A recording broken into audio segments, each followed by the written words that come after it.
the GMC. Yeah, I sold. Yeah, the only reason I bought that move because it was going to be cheaper than renting a U-Haul, so I bought the truck. Mm-hmm.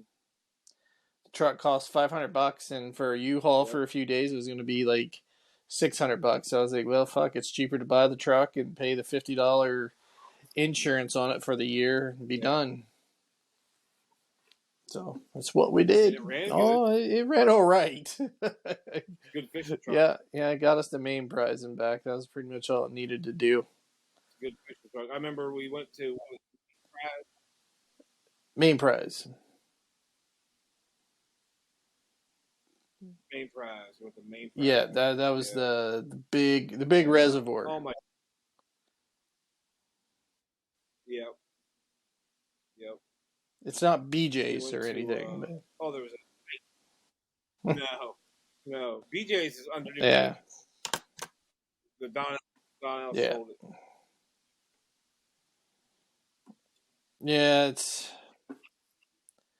Yeah, I know they had the bridge. We went to that bridge and fished down there. Yep. That's where I saw that 6-foot long pike. I chased that motherfucker like 10 miles. They're fucking huge. You get watching them. They are eating baby birds. Yeah, they are devourers of everything and anything. They're snakes. When you catch them now in the boat, like, you just take them and you just like go, fuck you, snake, and throw it back. Because they suck. I mean, lots of people eat them, but they're extremely bony. Like, super fucking bones. So, I'll pass. I'll eat a walleye anytime. Walleye blackened, please. God damn it. Yep, walleye is the best. Best freshwater eating fish. Probably perch and walleye. Good stuff. Nothing in Ohio. Yeah. I wouldn't eat anything in fucking Ohio. No. We used to eat sauger. Yeah, which is walleye. Yeah, basically walleye. Yeah. Sauger. That was like Christmas time. Fishing. Yeah. We get sauger. Well, that was the bad thing, though. Oh, let's go to the power plant. Oh, just warm water discharge. So. Dude, the last time I went to the power plant, it was me and Dad. January, it's where he almost had a heart attack? I thought he was going to die. Yeah. So he catches a fish and it breaks off out in the muddy flats. A big ass fat carp, like a 15-pound carp. And it was just laying there. Dad was like, like, I gotta help this fish. So he goes out there and gets the fish, kicks it in the water, gets stuck in that fucking mud. I have to go to get him. I get stuck in the fucking mud. He is hauling. He's doing everything he can to get out of that mud. And I was like, calm the fuck down, Dad. You're going to have a heart attack. He was waist deep in the mud. And these hillbillies roll up. It's an old guy. And he's like, you need to calm down, buddy. You're going to have yourself a heart attack. I've had 5 of them. And he form a human chain. And they get to me, and everybody gets pulled out. I was like, fuck this place. I ain't been there in years. The best story of that place, I think, was when you and I and Dad went. Now, this would have been like 1986. Because we still had the red Ford F-150. Yep. Tell the audience where the power plant is. The power plant's past where is it? What's the name of the town? Moscow? No, that's further down. It's between Ripley and Aberdeen. Yes, Ripley and Aberdeen. Aberdeen and Manchester. Yeah, it's like on before you get to Portsmouth. Yeah. Yeah. Yep. So the power plant down there. And that's where all the rednecks, all the hillbillies like to go fishing down there. And when it gets colder, because it is warm water discharge, and you can catch pretty much anything year round. It's a good spot. So it was 86, I'm gonna say. We had the Ford F-150 or F-100. I can't remember what the red foot truck was. But it was Dad had changed it to an automatic. To a 5-speed on the floor. That's what he wanted. It was like a 77 Ford. What was it? 77. It's like a Yeah, it was the same year I was born. He bought it. Yeah, so it's the same year he started at Senko, and so he had changed it to a 5-speed on the floor, and we went down there and we were just going to do some catfishing or carp. I can't remember what we were fishing for at that point, and we got there no problem. And then as we started down the bumpy road, the transmission fell apart. And it was dark as shit already. And so here we are at the top of the hill, because you like drive down the bank, of course, and then you go down and there's places to park. But it was so bumpy because it was always muddy and you had huge ruts. And Dad was like, "Ah, fuck. I ain't got second gear." I was like, "Oh, shit." So he sends us out. He's like, "Something fell off." So Like a leaf spring or something. I can't remember what it was, but it was something on the tranny that you couldn't shift. So he had you and I we didn't even have flashlights. I think we had a lighter, like trying to find these fucking parts, just metal, anything that was metal. It's like fucking midnight, Oh, dark as shit, woods, little no kids. rednecks around. That's the only time I think I was ever there where there wasn't 50 rednecks, because no one was there to ask for help. Because normally someone, "Oh yeah, sure, shit, I'll give a ride." Nobody. That's why I think it was like a Monday night. It was just a weird time when we were there. But so Tim and I just started getting to like going, all right, we just got to make a wish. Let's wish we find something. And eventually we did. I can't remember what we found a spring or a bolt or something. Yeah, And Dad yeah. jerry rigged that thing and said, Yes, he did. said, "All right, boys, we ain't gonna be stopping. Just so you know, we're in 5th gear. There ain't no other gears. So once we get going, we ain't gonna stop. We might get cops might be chasing us. That'll be the only time we're gonna have to stop." So, and it was always great because it was gonna be a story where years that he would tell later that Tim, and I were driving through Ripley and we went through every stoplight because we were in 5th. So, and if it was his story now, it would be we went through Aberdeen, Ripley, and Georgetown and didn't stop. Like there was a huge embellishment to a story. So every time you heard a story from these guys, you always had to cut it in half and say, "Oh, they ran every stoplight. They ran half stoplights. They were going 150. They were doing 75." You always had to just make sure you knew how to change those stories.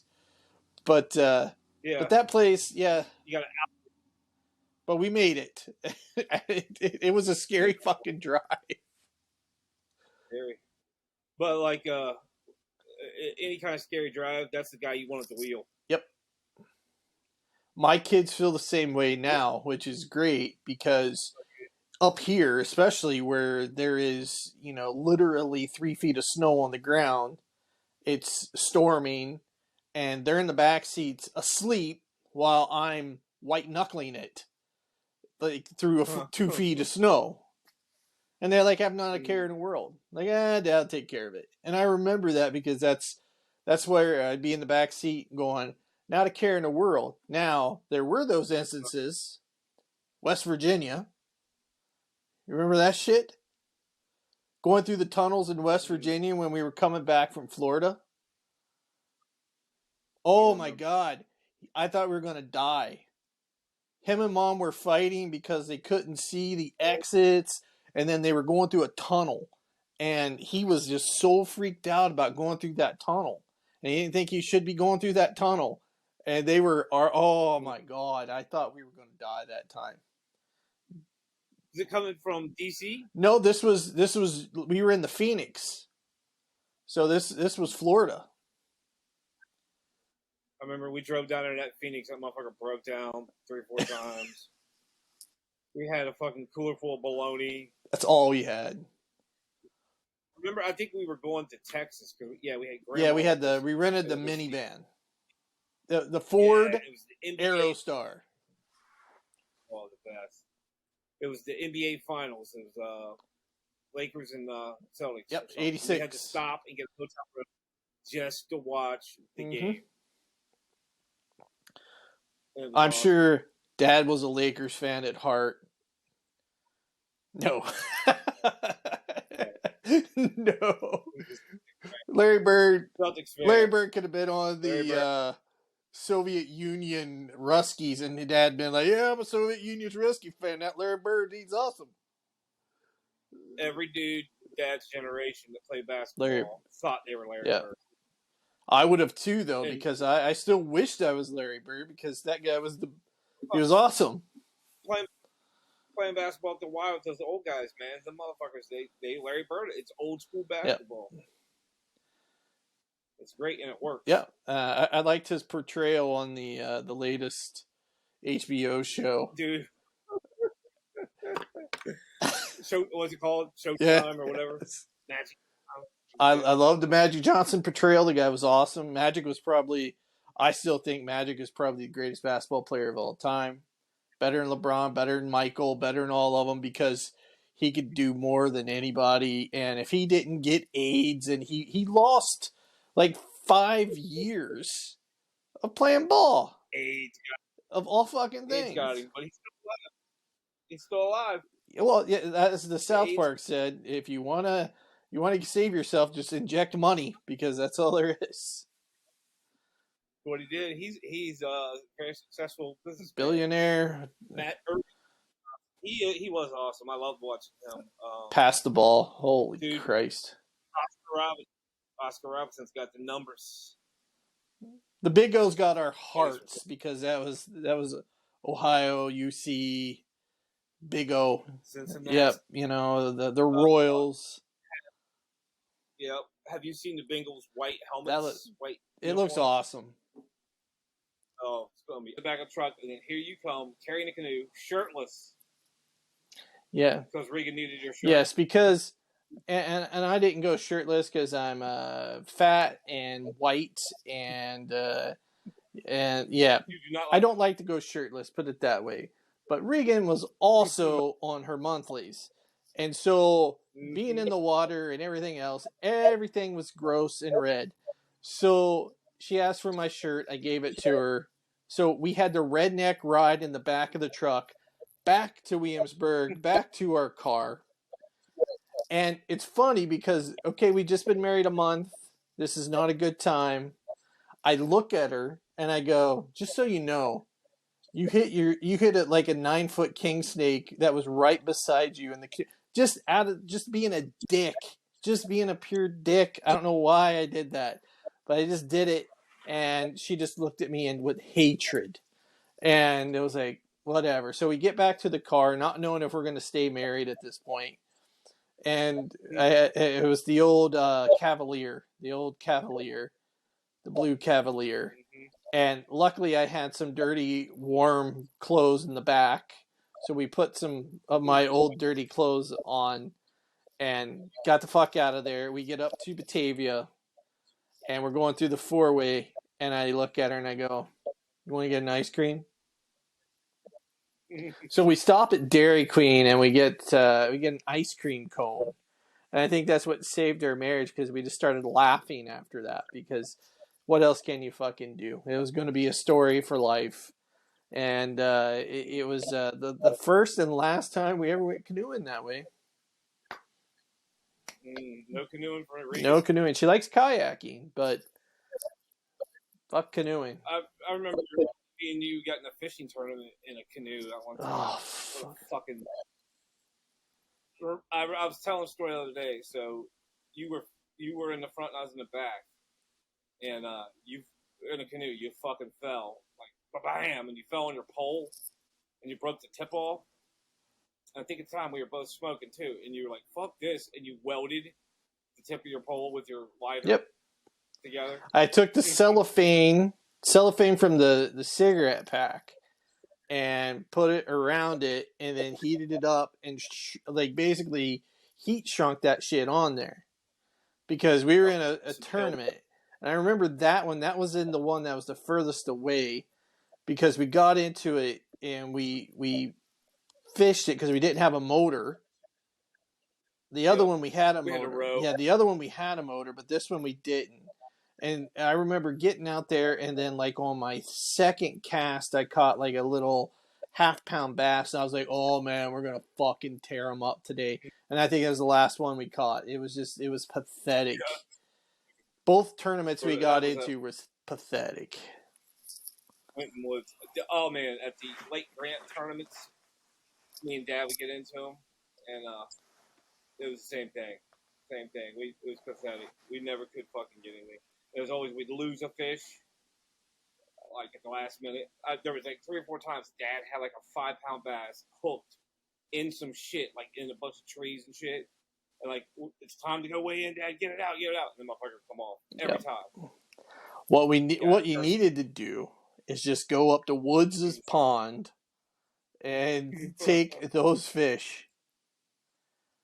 That was the greatest bass fishing lake I'd ever seen. Which one? Woods', or not Woods', Dickie Doos. Dickie Doos in Sardinia. Crabman.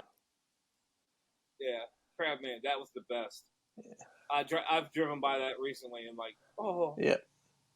Oh, get in there. Dickie Doo. We would go. Motherfucker, what was wrong? He had a crab. Yeah, he had had 2 missing fingers from Cinco or something, wasn't it? Yeah. But there was that one picture of Dad with that bass that he caught like in the 80s. Remember, he's sitting there. It's 10 pounds. You caught that same fucking bass. Fucking bass. Like 4 years later. 10 years. Or whatever it was. Oh my god, what a fucking place to fish. Yeah, the biggest one I caught there was about an 8-pounder. I never caught the ones you guys got. But I did beat you because I snagged that carp that time, and I had that spider wire on, and I was like, it ain't coming off. It's not going to break. I had to get the carp to the shore. It was like a 30-pound carp. And I had to fucking rip it off that carp's back. I said, fuck you, carp. We were like waiting in the truck for you, like, come on. Like, I was not going to lose that. I had a great ability to get snags out. And because I was a fucking moron, I like to cast up high. And so I threw shit in trees all the time. Big fish. There was you have ability creek fishing of finding all the shit to fall down. Oh, I'm an excellent moron. You found all the big rocks, bam! Yep. Like, yeah, this looks safe. Boom. But creek fishing, I would put creek fishing up there as my number one, though. I would have to say, like, pond fishing was awesome. Yep. I love pond fishing, but creek fishing, nothing better. Creek fishing. The dirtier, the deeper in the hillbilly woods you are, the better. I took my friend Ethan a few years ago up to Eagle Creek. Ethan's from the west side of Cincinnati, and he just got into fishing. I took him to Dick's one time, and we fucking murdered him. I showed him how to do topwater baits, fucking like air jaws, Yeah. Good times. I took him down to Eagle, and it was like October, September. There's a lot of leaves and shit. And he caught some Ohio bass. Those Ohios.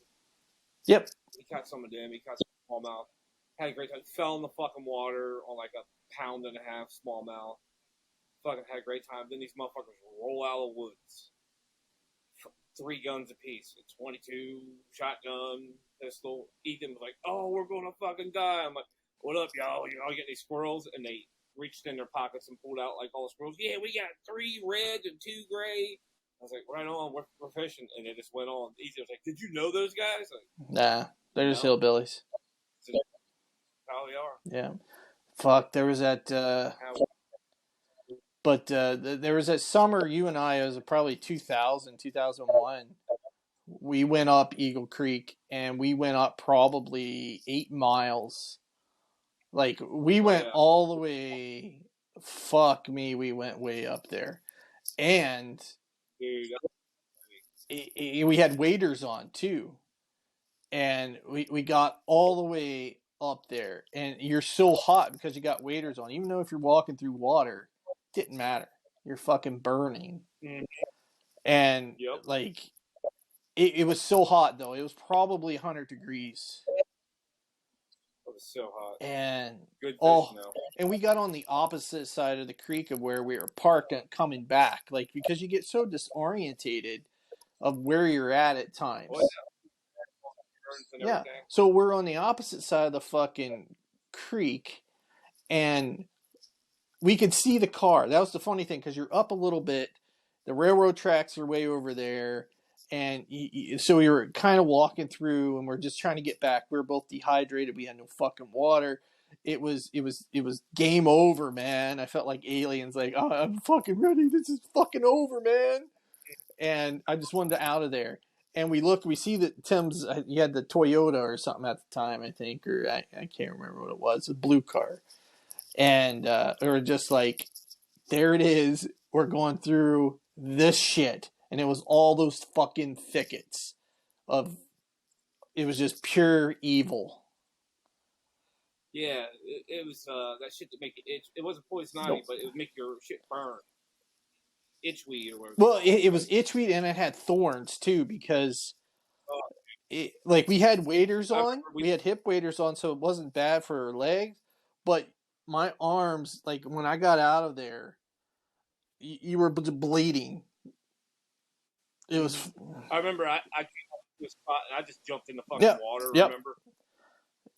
Burning so bad. You're just so fucking hot. But we probably caught 30 between largemouth, smallmouth that day. Like it was a good day for fishing, which is surprising when it's that warm. But we were finding really deep holes because you get your holes when you're not getting a lot of wet weather. So the river's not going in places. So you just got a nice deep hole that's in the shade. So you can catch some smallmouth, fucking angry smallmouth. Throw a crawdad. Oh, great fish. I took our cousin Brian there one time, right? And we went to like Lake Winoka or somewhere, caught a couple fish. So he got the bug. He's like, "Oh man, take me creek fishing, take me creek fishing." All right. So pick him up, take him down to Eagle Creek. I'm like, I got chest high waders or hip waders. I'm wearing the hip waders. You wear the fucking chest high waders. It's hot as fuck, right? So he's putting them on. We're right there by the car. He has problems putting them on, like the belt and shit. He's like, "How do we do the belt?" I'm like, "It's like our football fucking belts, man. You go through and it comes back like football. It's a belt." And he couldn't do it, so I kneeled down and I'm helping him with this fucking belt. He's our cousin. These truckload of hillbillies drive by and they go, "Fags!" They're like, "You faggots!" I was like, "No." So we get him set up. We get in the water, and he's brave.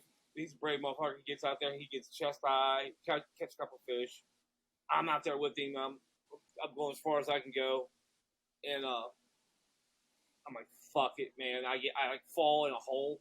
My waders are fucked, but I'm like, whatever. Catch a fish. Keep going. So I'm like nipple deep in this fucking water. Like get like a 2-pound smallmouth on the line. I'm fucking fighting. It's great. It's fantastic fish.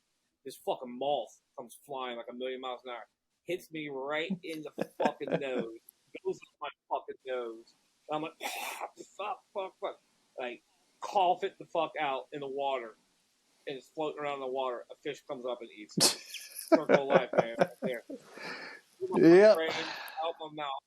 I hate Brian was like, "Oh my god!" And that was one of the things I wouldn't do. Not that I wouldn't do, but I hated to be deep in the water fishing because I couldn't stand this and seeing the fish right here. Like I like to be able to pull out and as you have it and be like done. There it is. There's my fish. I don't need it right here in my fucking face. But no, Brian. So many stories. That place, Eagle Creek. Lots of memories there. There used to be like a shitty store. It's no longer there in Ripley. Like you stop there, get something to drink or something. Yeah. Stopped in there and they're fucking three hillbillies, high as fuck on something. One of them was a black dude and two white trash motherfuckers talking shit to something. And I'm like, get the fuck out of my way. They're like, oh, you tough guy. I'm like, get the fuck out of my way. Pay for my shit. Get the fuck out of here, right? Go down. I'm fishing. I'm fishing by myself. So I have a 18-inch machete with me, right? And they roll up on that bridge, and I'm like under that bridge, and they start talking shit like, "Hey, motherfucker, we're gonna fuck you up." I'm like, "Come on down, come on down." I take my machete out. I'm like, "Come on down. I'm in the water. Let's go." I had no fear that I could fucking hack all them motherfuckers to bits, man. Who was it? If they attacked me. Fuck, it was you and Dad and I, because we almost rolled on some. I can't remember why, but I was at a gas station getting stuff, and all of a sudden it became like mouthing. Like, I don't know what, I can't remember what it was. Yeah. But it was one of those times where I was like, all right, well, we're going to have to get into a fight here in Ripley. And Ripley was a terrible place to want to get into a fight, because they're, and I blame it on the shanty boat people. That's where I'm going with it every motherfucking time. Goddamn shanty boat people. Who you know is who is a power player in Ripley is our cousin Dustin Shane Val. He runs Ripley. He runs Ripley. Yes, he does. He's training dogs, selling them to the cops. He runs Ripley. Good old Dusty. Good old Dusty. Catfish lives matter. Catfish lives matter. I did take a little offense to that. For the people that it was I didn't like the connotation of it, but you know what? To each their own, I guess. Yeah. But the other thing about Ripley was the legend of Donald Caudell was there. And every time we went down, we would always stop at his house to see if he was around and what new truck is Donnie driving now. Because Donnie only kept vehicles for about 6 months, and it always seemed like he traded it in. Like he was. Well, when the tires would start to wear, he's like, "Oh, time for new truck." Yeah, like I think he was leasing there for a while because they would just keep moving them out. Always a Ford. But you always had to go, and like it was like a respect thing. You showed your respect to your badass uncle. You know, that was we heard all the stories of the Donnie Caudell, the legend of Donnie Caudell, and like our dad, he idolized his older brother, and you know there was amazing stories of Donnie. And they're all true. I don't doubt any of them.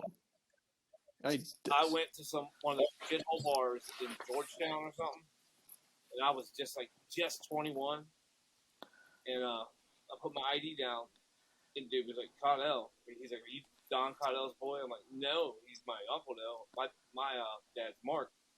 And the guy was like, on the house. I was like, on the house? He goes, yep, you're Don Caudell's nephew. It's on the house. I was like, why? And this motherfucker told me stories like word for word what we've heard from Dad. I was like, oh, fuck. These motherfucking stories are true. They're true. Yeah. The one story that I heard from Donnie, actually, or I can't even know, it wasn't from Donnie. I think it was from Billy Burns. Actually, I think he was kind of telling us this story. It was the time Donnie fought an alligator wrestler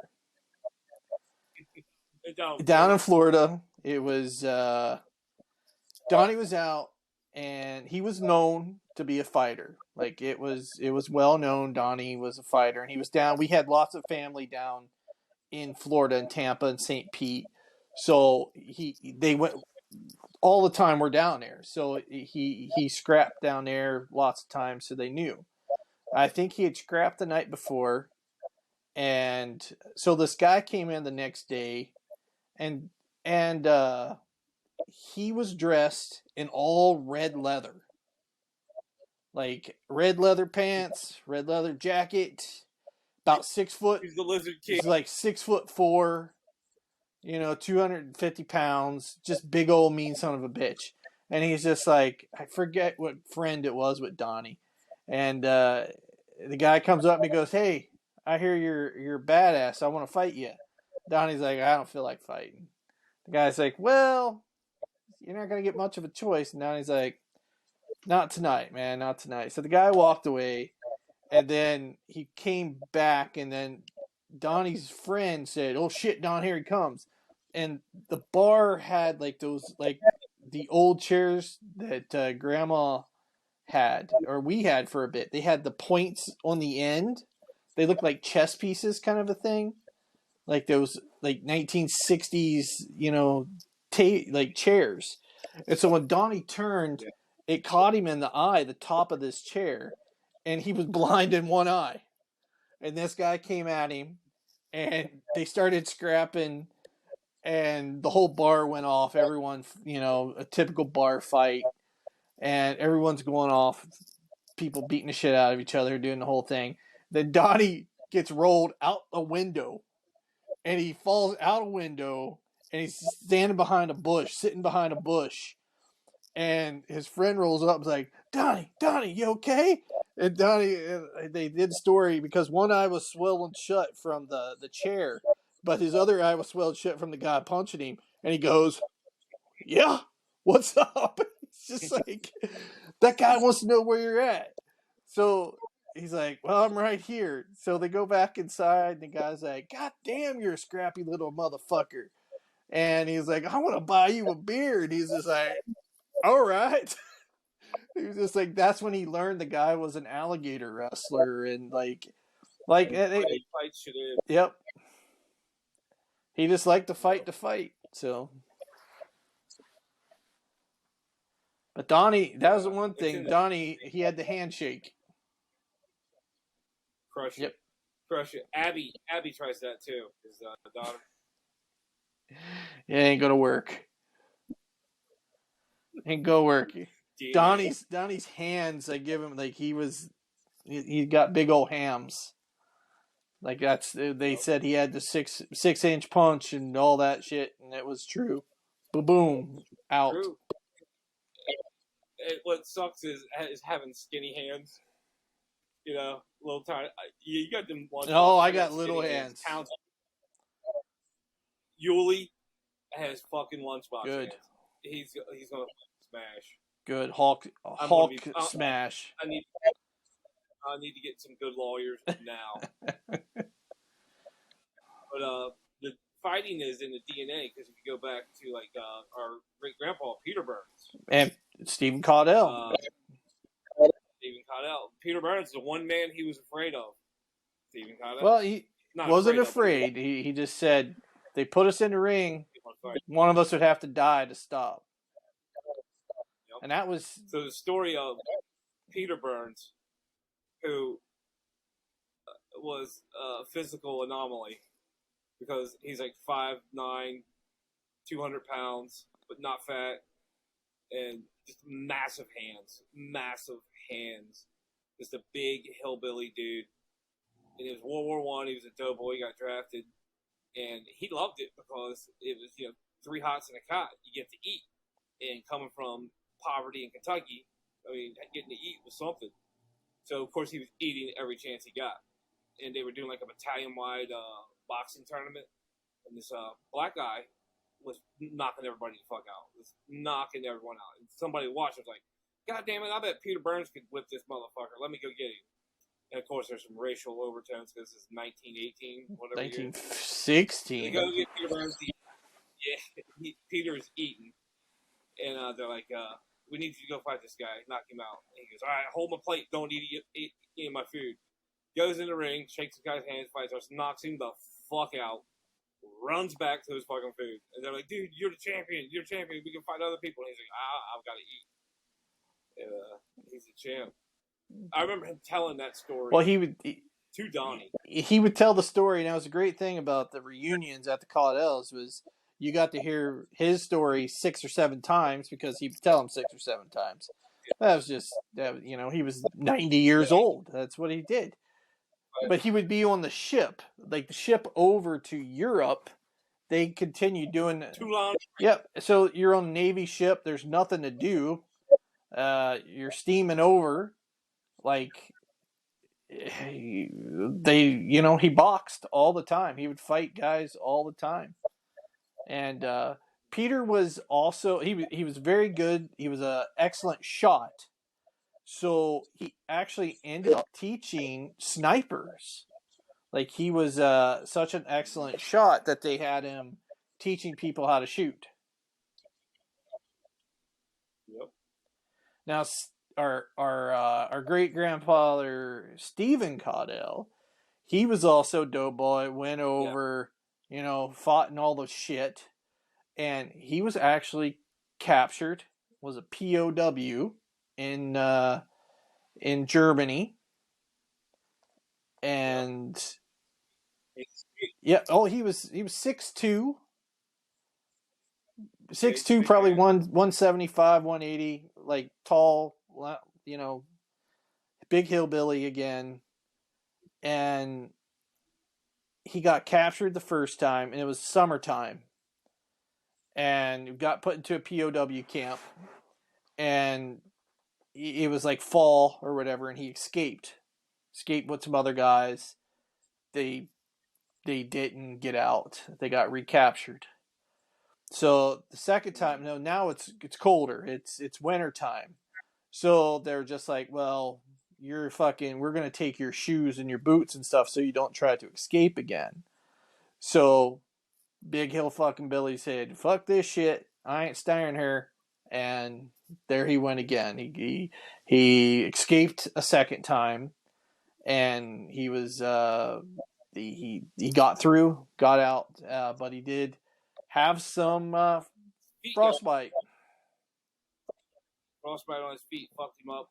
He was on a disability the rest of his life. I think they probably cut 2 or 3 toes off, parts of his feet. Like that's the thing I remember Dad always saying, like they'd sit and fish because Stephen didn't move lots at the time. There was he helped build my grandpa and grandma's house, and there was a bow in the roof line, and they said that was Stephen's legacy there because that was all him.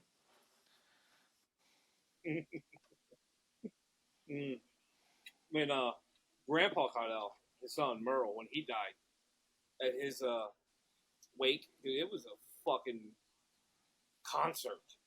I mean, his coffin was here, and there was like literally like 1,000 people coming through, paying homage to him. And I get there, and our hillbilly aunts are up there singing and playing and shit. They're like, "What are you doing? Get up here with us." I'm like, "What the fuck am I gonna do?" They are fucking forces of nature. Our Aunt Cherry is, when she sings, she's like a tiny hillbilly Aretha Franklin, and she's got that much vocal power.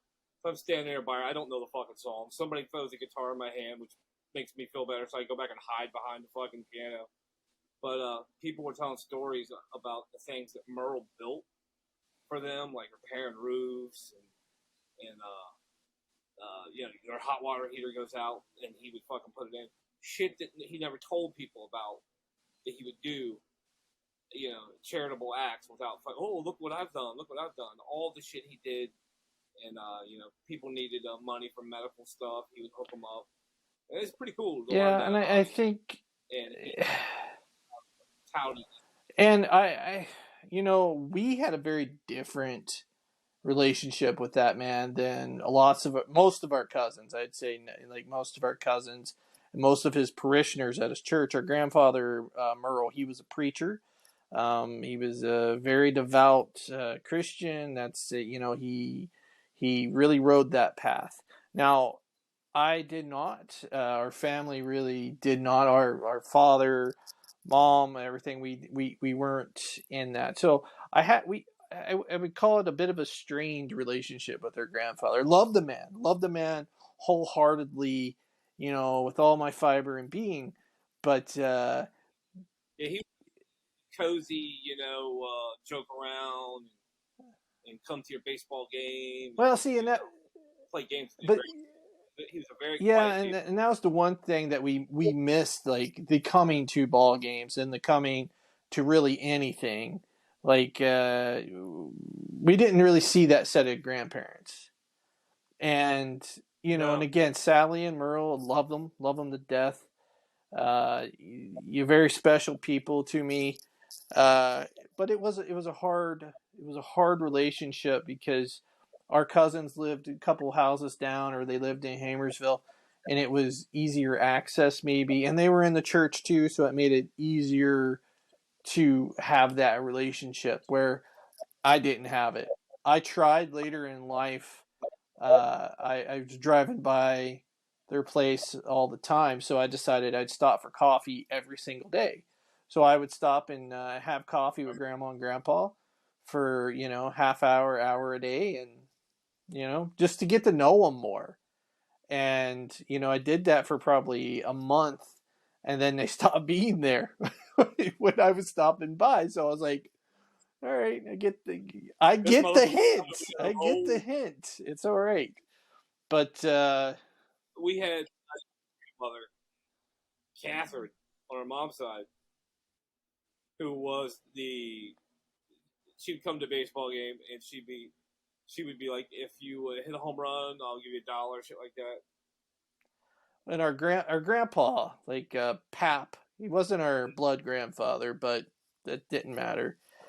Yeah, he was my grandpa. Like that's when I talk about grandpas, that's who comes up to me. And he always had $1 in his pocket, or a big nickel he would call it, which is just a 50-cent piece.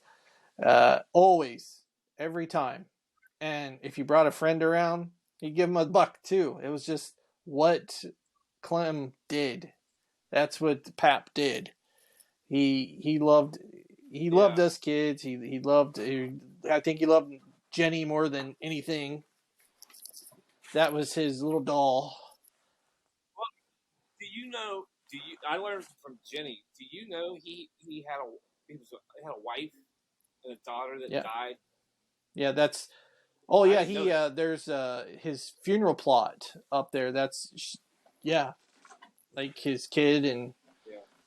yeah. That's why him and Grandma got together, was they were widows, and yeah, he had no kids because of that too, and he was just lonely, needed somebody.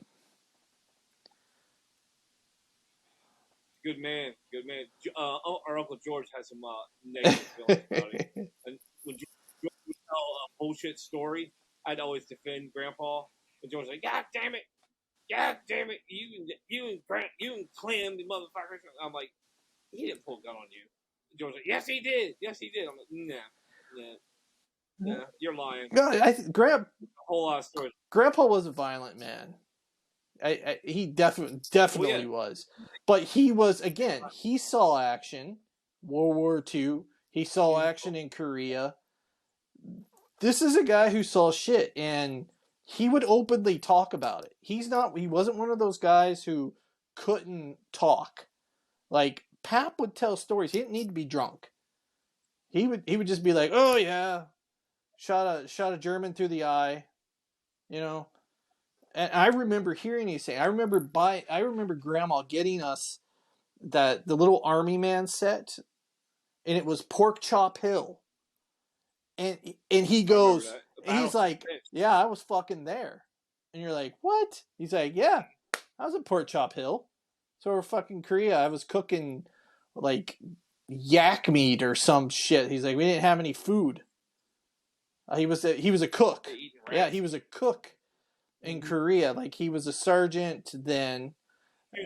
He because he got fucked up in a paratrooping accident. He was a paratrooper, like 82nd Airborne, Yeah, he got fucked 101st. up though here. That was the funny thing. Like he was in Dayton. Like there was that. I think Jenny Yeah. might still have the article that the newspaper Well, had. in the accident, he jumped out of the plane. He was the last one out of the plane. So when he jumped out, he pulled his chute, but it was he's like 100 feet off the ground. And he hit, and he lost like an inch Yeah. and a half of height because it impacted the spine and shit. Yeah. So he went to he joined. He was basically a cook. He was the lead cook sergeant, master sergeant, and cooks like during the Korean War. Which I wouldn't want to be that guy. All right, everybody, here's some leather. Cook it, eat it, because that's all there is. And what they've been saying for 1,000 years. An army only marches as far as its stomach takes it, right? Like, you have no food, your army's gonna go away.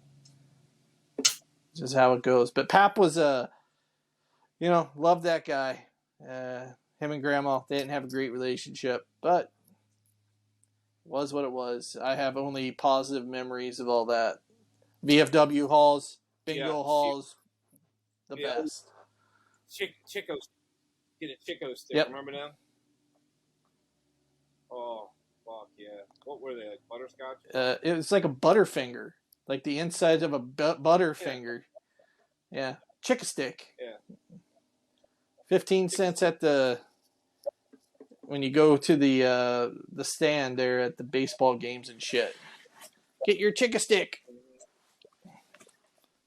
The park where we used to play baseball is right across the street from my house.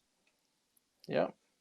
And we were over there like kicking a soccer ball or something. I was telling Towns about we used to have run, hit, and throw. Yeah. Remember that? And I was like, me and Uncle Matt won big trophies, run, hit, and throw. I was like, who do you think won what? I was like, we won hit and we won run. Who won the run? He's like, oh, you did. I was like, nope. Uncle Matt. Second place. The running trophy. Fuck yeah. Second place run. And I won the hit. I got second. It was a big trophy. But the best trophy we ever won was they had the best 4th of July parade was always held in Sardinia. Yeah, I'm not talking about Italy. I wish we could have gone to Sardinia and Italy, but no, Sardinia, the small town, just west of us, or east of us. Yeah, east. Yeah. So that year it was 80. Fuck, I don't know, 84, 85. Like, it wasn't a centennial. It wasn't anything like special, but we decided we're gonna put Dusty, Tim, and myself. We're gonna do the very famous painting of the piper, the drummer, and the flag. Yeah. And so, yeah, the Yankee Doodle Boys. So we had like ketchup, like made it look like we had our bandages and stuff, and we were the very last one. And you had this huge parade of all these things and everything. And the very last, you have these 3 kids who look like carrying a giant, U.S. flag. I had the drum. I had the upside down kettle that had our number on it. That's what I had.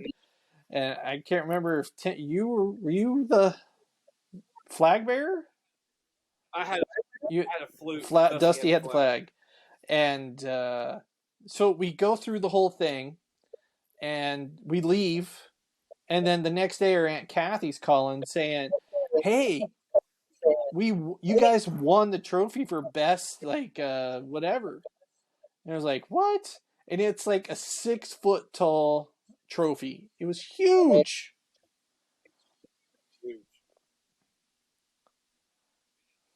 We had to do a custody thing with that trophy. So remember, Dusty would get it for like a week, then we would get it for a week. Oh, and ended up getting broken. we had it 2 weeks because there's 2 of us, but it was just like everybody got some of it. Yeah, but it was a very proudful thing. Like we like pulled that shit off, and it was just a weird. I don't even know where that idea came from. Like, but Grandma had that tapestry of that shit, so I think it would have had to come from us. She had a tapestry of that. And we needed a third. He was like, yeah, let's just get Dusty. He was going to be there anyway. Sardinia. Yep. You got your can't. All right, man. We're past an hour. Oh, are we? Yeah, we're past an hour. Let's wrap it up. We're going to call this one Fights, Fishing, Family, and go. Fights. All right.